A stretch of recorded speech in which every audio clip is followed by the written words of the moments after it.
तो फ्रेंड्स अस्सलाम वालेकुम फ्रेंड्स, आज हम बात करेंगे कि 2050 में अर्थ कैसी होगी, जो कि आज से तकरीबन कोई 27 ईयर्स बाद की बात है। तो लेकिन उसमें ऐसी तब्दीली आएंगी जो कि हम सोच भी नहीं सकते।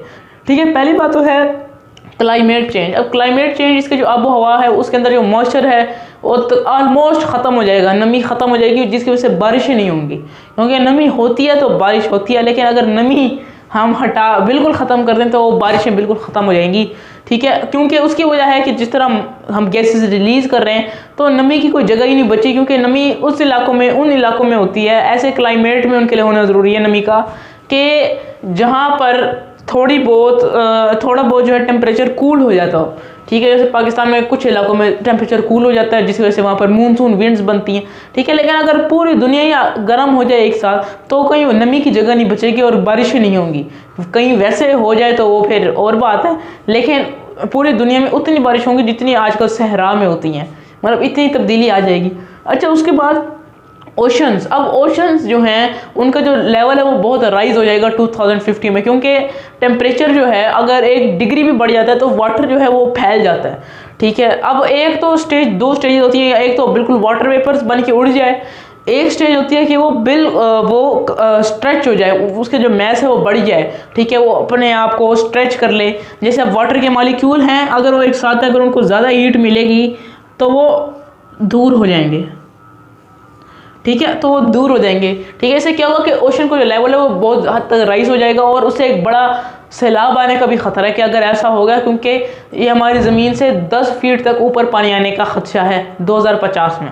ठीक है, आप देखें सिर्फ आज 27 साल बाद इतनी बड़ी डिज़ास्टर्स का ख़तरा है। अच्छा, उसके बाद पॉपुलेशन। अब जो वर्ल्ड की पॉपुलेशन है वो 9.8 बिलियन तक तकरीबन जाके पहुंचेगी, जिसकी वजह से जो उनकी ज़रूरतें पूरी करने के लिए फसलें उगाई जाएंगी, उससे जो ज़मीन की फर्टिलिटी है वो बिल्कुल ख़त्म हो जाएगी। ठीक है, ज़मीन बिल्कुल बंजर हो जाएगी, क्योंकि अगर एक फसल बार बार उगाई जाए तो ज़मीन के अंदर सारी जो मिनरल होते हैं वो यूज़ हो जाते हैं। ठीक है, अब बात आती है कि हम इसको प्रिवेंट कैसे कर सकते हैं जितने डिज़ास्टर्स हैं। एक तो बात यह है कि जैसे CFC एक गैस है, ख़तरनाक गैस। ठीक है, तो उसकी जगह एक HFC गैस आ गई है, जो कि उसके नतीजे में बहुत कम नुकसान देती है, लेकिन वो काम वही करती है।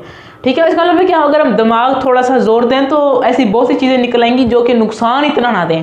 ठीक है, CFC जो है वो बहुत ख़तरनाक गैसेज है। वो क्या हो, उसके अंदर ख़तरा है कि वो जो भी उसके अंदर हीट आती है वो एब्जॉर्व कर लेती है, वो उसको बाहर नहीं जाने देती। जब वो एब्जॉर्व करेगी तो लाजमी बात है कि जो ग्लोब है उसका टेम्परेचर बढ़ेगा।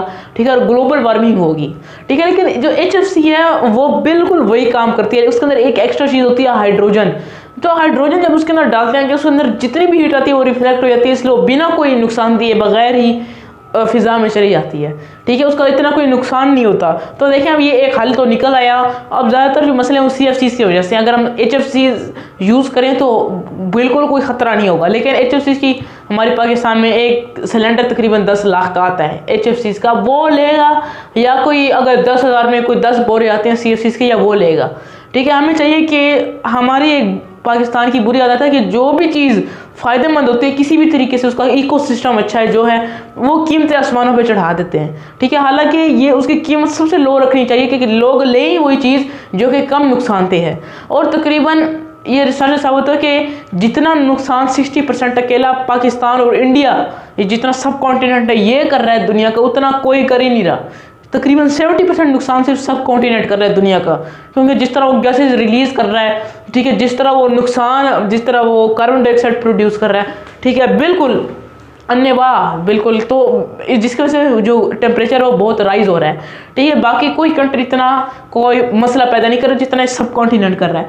अच्छा, उसके बाद ग्लोबल वार्मिंग। अब मैंने आपको बताया कि पिछली वीडियोस में कि ग्लोबल वार्मिंग जो बढ़ी है वो तकरीबन 100 सालों में 1 डिग्री सेंटीग्रेड। ठीक है, सिर्फ इतना सा, जो कि इतना है तो नहीं, लेकिन इतना भी अगर बढ़ जाए तो पूरा क्लाइमेट चेंज कर सकता है। ठीक है, लेकिन अब सिर्फ 27 सालों में उसका 3 डिग्री बढ़ने का खतरा है। अब देखें अब कितनी गुना मल्टीप्लाई हो गई है ग्लोबल वार्मिंग का टेम्परेचर। पहले 100 सालों में 1 डिग्री होता था और अब से 27 ईयर्स में 3 डिग्री बढ़ने का खदशा है। तो फ्रेंड्स, उम्मीद आपको वीडियो अच्छी लगी होगी। अगली वीडियो में मिलेंगे। अल्लाह हाफिज़।